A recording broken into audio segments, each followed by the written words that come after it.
અલા ભાઈ નોખો ભાઈ, કેમ એમ કરો છો? 7-8 મેસેજ નોખો ભાઈ. કેટલા છે આજુબાજુ તે નોખો ભાઈ. નોમો કહેશું તો કોઈને ખોટું લાગશે, એની કરતાં ભાઈ પ્રેમથી નોખી દો મેસેજ. ચાલો ભાઈ, એચપી પંપ છોડીને સીધી કોનોર ચોકડી તરફ ફૂલ સ્પીડમાં. ભાઈ આગળવાળા પેલું 10-11 નું બોલ્યા જો ભાઈ. 10-11 દેરોલ ચોકડી થી સગનપુરા તરફ કઈક સિક્યુરિટી એક ટ્રેક્ટર પકડ્યું છે. ભાઈ 10-11 સાયરન મારતી મારતી સામાજિક ચોકડી થી સીધી દેરોલ તરફ. લોકેશન હાલતા રહીજો ભાઈ. પળવડી સાઈડ આવશે તો અમે બી લોકેશન હાલજો ભાઈ. લોકેશન હાલજો.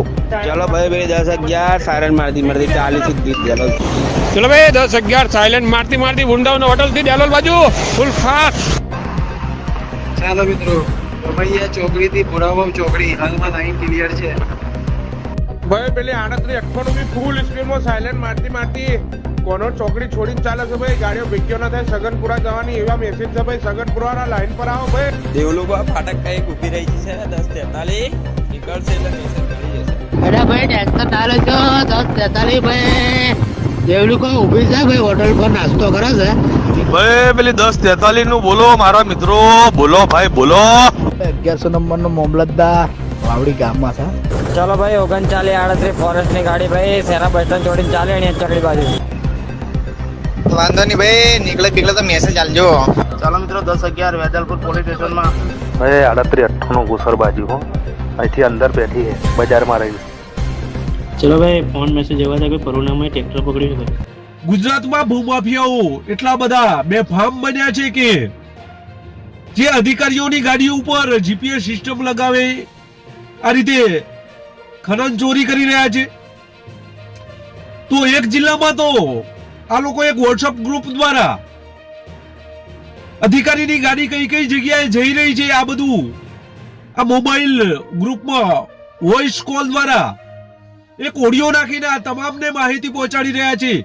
આ તમામ બંને જિલ્લાઓ છે તે બંને જિલ્લાઓમાં અલગ અલગ ફરિયાદ થઈ જવા પામી છે. તો આવો જોઈએ કઈ જગ્યાએ વોટ્સઅપ ગ્રુપના માધ્યમથી આ લોકો ખાણ ખનીજ વિભાગની જે ગાડી છે એ કઈ તરફ જઈ રહી છે તે સૂચક કરતા હતા.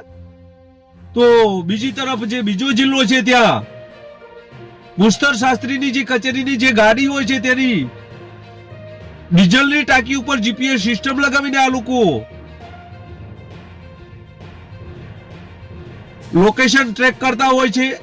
આ બંને જગ્યાએ હાલ ફરિયાદ થઈ જવા પામી છે. તો આવો જોઈએ આ બંને કયા કયા જિલ્લાઓ છે અને આ બંને જિલ્લાઓમાં શું બન્યું તે વિશે. આધુનિક યુગમાં ભૂમાફિયાઓ છે, ખનન ચોરી માફિયાઓ છે, રોયલ્ટી ભર્યા વગર જે સરકારને ચૂનો લગાડે છે તેવા ભૂમાફિયાઓની આજે વાત કરવાની છે. ગુજરાતના ભૂમાફિયાઓ એટલા બધા બેફામ છે કે અનેકવાર જે પત્રકારો અને અધિકારીઓ ઉપર આ લોકોએ હુમલા કરી ચૂક્યા છે. આ લોકોએ ખોટા કેસ પણ કરાવ્યા છે. તેવા ભૂમાફિયાઓની આજે વાત કરવાની છે. આ આધુનિક યુગમાં આ ભૂમાફિયાઓ દ્વારા એક વોટ્સઅપ ગ્રુપ બનાવવામાં આવે છે. આ વોટ્સઅપ ગ્રુપમાં આ જે અધિકારી હોય છે તેની ગાડી કઈ કઈ જગ્યાએ જઈ રહી છે તેના લોકેશન ટ્રેક કરવામાં આવે છે. અને આ લોકેશન દ્વારા આ લોકોને ખબર પડતી હોય છે તે જેથી આ લોકો સાવચેત રહે છે. આવું ઝડપાયું છે એક જિલ્લામાંથી. તો બીજા જિલ્લાની વાત કરીએ તો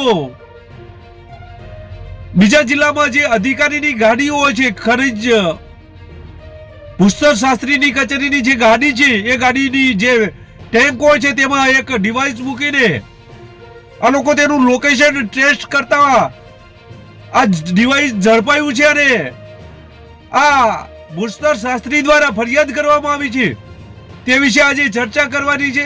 તો આવો જોઈએ આ બંને જગ્યાઓના જે ભૂમાફિયાઓ છે તેમણે કેવા પ્રકારની આ ડિવાઇસ અને લોકેશન ટ્રેસ કર્યા તે વિશે જોઈએ. પંચમહાલની વાત કરીએ તો પંચમહાલ જિલ્લામાં જે ભૂમાફિયાઓ છે તે ભૂમાફિયાઓ દ્વારા ભૂસ્તર શાસ્ત્રીની જે ગાડીઓ છે તે ગાડી કઈ કઈ જગ્યાએ જઈ રહી છે, તે કઈ જગ્યાએ પહોંચી છે, કયા વિસ્તારમાં જઈ રહી છે, આ બધું ત્યાંના ભૂમાફિયાઓ હોય છે તેને ખબર પડે છે અને તેથી આ લોકો સાવચેત રહેતા હોય છે. આ લોકો દ્વારા એક વોટ્સઅપ ગ્રુપ બનાવવામાં આવે છે. આ જે ભૂમાફિયાઓ છે તેઓના જે વાહનો હોય છે એ ખનન વહન કરતા હોય તેવા આ તમામ ભૂમાફિયાઓનો એક વોટ્સઅપ ગ્રુપ બનાવવામાં આવે છે. આ વોટ્સઅપ ગ્રુપના માધ્યમથી જ્યાંથી શરૂઆત થાય છે ગાડીની ત્યાંથી એક વ્યક્તિ દ્વારા, જે દરેક વ્યક્તિઓ હોય છે એ દરેક અલગ અલગ લોકેશન ઉપર હોય છે અને જ્યાંથી ગાડી પસાર થાય છે ત્યાંથી એક ઓડિયો કોલ આ ગ્રુપમાં નાખવામાં આવે છે વોઇસ દ્વારા અને કહેવામાં આવે છે કે અહીંથી ગાડી નીકળી ગઈ છે, આ નંબરની ગાડી છે ને આ તરફ જઈ રહી છે. થોડા આગળ જતા બીજો આ રીતે વોઇસ નાખવામાં આવે છે કે ગાડી આટલે પહોંચી છે ને અહીંયા જઈ રહી છે, આ રીતે આ દિશા તરફ જઈ રહી છે. આ રીતે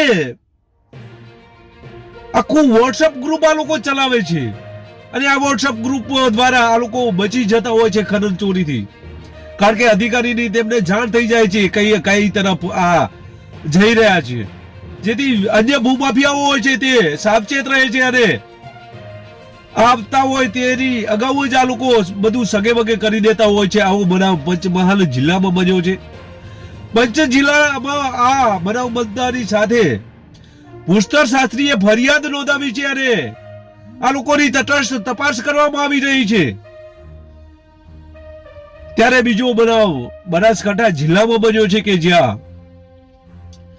ભૂસ્તર શાસ્ત્રીની જે એ વાહન છે, જે જીપ હોય છે, તે જીપ ના જે ડીઝલની ટાંકી હોય છે તેના ઉપર એક ડિવાઇસ લગાવે છે અને આ ડિવાઇસ જીપીએસ સિસ્ટમ હોય છે. આ ભૂમાફિયાઓ આ ગાડી કઈ જગ્યાએ જવાની છે, કઈ જગ્યાએ જાય છે, આ બધી જીપીએસ સિસ્ટમ થી આ બધું લોકેશન ટેસ્ટ કરીને આ બધું જોતા હોય છે અને આ રીતે બચતા હોય છે.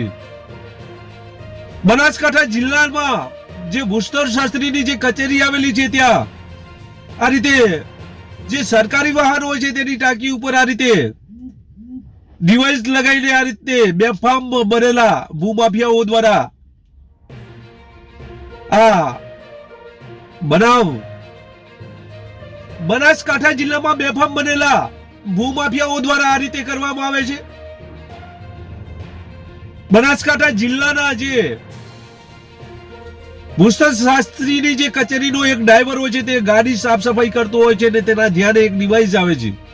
ત્યારબાદ આ ડિવાઇસ લઈને તેના સાહેબને કહે છે કે આ રીતે અહીંયા આ રીતે કોઈક આ વસ્તુ પડી છે તે, જેથી ભૂસ્તર અધિકારી આ બધું તપાસ કરે છે ત્યારે એને ખબર પડે છે કે આ જીપીએસ સિસ્ટમ છે, આ ભૂમાફિયાઓ છે, આ ખનન ચોરો છે તે બચવા માટે આ આપણી ગાડીમાં લગાવ્યું છે, જેથી પાલનપુર પશ્ચિમ પોલીસ સ્ટેશનમાં ગુનો દાખલ કરવામાં આવે છે અજેડા ઈસમો વિરુદ્ધ. આમ ગુજરાતના જે ભૂમાફિયાઓ છે એ ભૂમાફિયાઓ બેફામ બન્યા છે. ત્યારે આવું પાટણ જિલ્લામાં પણ એક વોટ્સઅપ ગ્રુપ ચાલે છે. આ વોટ્સઅપ ગ્રુપના માધ્યમથી આ લોકોને ખબર પડતી હોય છે કે પાટણ જિલ્લાની ગાડી કઈ કઈ જગ્યા તરફ આવી રહી છે. આવું લોકોમાં ચર્ચાઈ રહ્યું છે કે એક પાટણ જિલ્લામાં જે વોટ્સઅપ ગ્રુપ ચાલી રહ્યું છે એ વોટ્સઅપ ગ્રુપના માધ્યમથી પણ આ લોકોને ખબર પડે છે કે પાટણ જિલ્લાના ભૂસ્તર શાસ્ત્રીની જે ગાડી છે એ કઈ કઈ જગ્યાએ આવી રહી છે, કેટલે પહોંચી છે, ક્યાં જવાની છે. ત્યારે આ બાબતે પણ તટસ્થ તપાસ કરવામાં આવે. આ ભૂમાફિયાઓના તમામ નંબરોના જે ગ્રુપો છે એ ગ્રુપો ચેક કરવામાં આવે તો પાટણ જિલ્લામાં પણ આ રીતે વોટ્સઅપ ગ્રુપ, જે લોકેશન ટેસ્ટ કરતું ગ્રુપ પાટણ જિલ્લામાં પણ જોવા મળશે. આમ ગુજરાતના ભૂમાફિયાઓ અનેક કિમિયાઓ અપનાવતા હોય છે. હાલ તો બનાસકાંઠા જિલ્લા અને પંચમહાલ જિલ્લામાં બંને જગ્યાએ ફરિયાદ થઈ જવા પામી છે. ત્યારે અન્ય જિલ્લાઓમાં પણ આ રીતે તટસ્થ તપાસ કરવામાં આવે તો અનેક ભૂમાફિયાઓ આ રીતે જેલમાં જાય તેવી શક્યતા જોવા મળી રહી છે. આ રીતે જો તટસ્થ તપાસ કરવામાં આવશે તો સરકારને મોટો ફાયદો થવાની પણ શક્યતા જોવા મળી રહી છે. કારણ કે આ લોકો આ રીતે લોકેશન ટ્રેસ કરીને બેફામ ચોરી કરતા હોય છે. સરકાર શ્રીના હિતને ધ્યાને લઈને આ રીતે આ તમામ લોકોના ગ્રુપો ટ્રેસ્ટ કરવામાં આવે તેવી માંગ ઉઠી છે. બસ એ ઉભી છે મોટા ગાડીમાં ઓઠા ઉભી રહી છે ને ડ્રાઈવર ભોય છે. લોકેશન હાલતા રહીજો ભાઈ, પરાવડી સાઈડ આવશે તો અમે બી લોકેશન હાલજો ભાઈ. લોકેશન હાલતા રહીજો ભાઈ, પરાવડી સાઈડ આવશે તો અમે બી લોકેશન હાલજો ભાઈ. ચાલો મિત્રો, રમૈયા ચોકડીથી ભુરાવાવ ચોકડી. ચાલો મિત્રો, રમૈયા ચોકડીથી ભુરાવાવ ચોકડી. ભાઈ 1100 નંબરની મામલતદારની ગાડી લીધી છે ચોકડી. चलो भाई आ बाजू साइड पिपलोद बाईपास पड़ता 2023 को हमारे जो ड्राइवर है वो गाड़ी जब क्लीन कर रहे थे तो उनको एक ब्लैक कलर की डिवाइस मिली, तो उसे अंदेशा हुआ कि कुछ जीपीएस हो सकता है. तो मेरे पास लेके आया कि सर ये क्या है. तो हमने उसका देखा कि भाई ये जीपीएस है. तो हमने इसकी जो कंप्लेन है FIR वो पुलिस थाना में दर्ज कराई है, जो कल शाम को रजिस्टर हुई है. तो पुलिस इस पर कार्रवाई करेगी. तो इस पर कार्रवाई करने से क्या होगा कि हमारी जो भी रेकी करते हैं ये इन पर थोड़ा अंकुश लगेगा और हमारा जो रॉयल्टी है वो